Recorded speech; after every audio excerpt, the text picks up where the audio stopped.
À l'affiche jusqu'au 26 mars, La pluie et toutes ses chansons reviendront au Châtelet à l'automne. Ombre et lumière, mais surtout lumière, plus de 170 œuvres du peintre post-impressionniste Pierre Bonnard sont à voir au musée d'Orsay à Paris. Une grande rétrospective consacrée à ce peintre de l'intime dont la modernité étonne. Pierre Bonnard peignait le bonheur, une vision positive de la vie, ça tombe bien, le printemps arrive.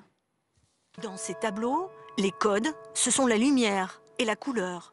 Pourtant, rien à voir avec l'impressionnisme. Pierre Bonnard, c'est un regard à part, un peintre inclassable qui refuse qu'on le mette dans une case.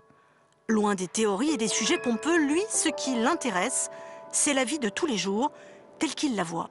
Ces scènes sont très peu réalistes. Elles évoquent des situations de la réalité, mais ce n'est pas l'essentiel. Et c'est pour ça que cette peinture agit sur nous si puissamment aujourd'hui. Le monde idéalisé de Pierre Bonnard, c'est ici qu'il le crée, dans le sud de la France, dans la petite maison du Canet, sur les hauteurs de Cannes. Là, il peint son décor familier.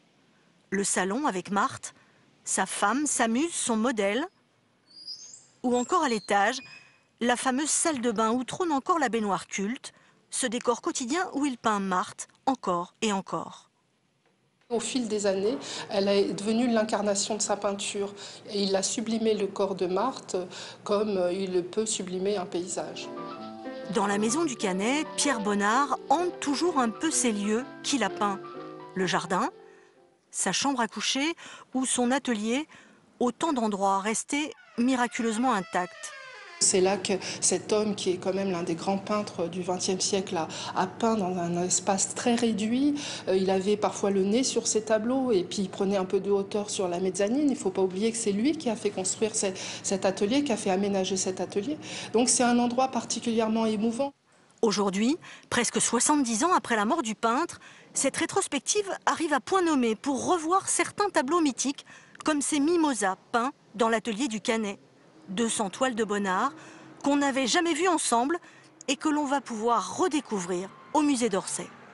Merci à tous pour votre attention. Vous pouvez retrouver à l'affiche en un clic sur le site France 24.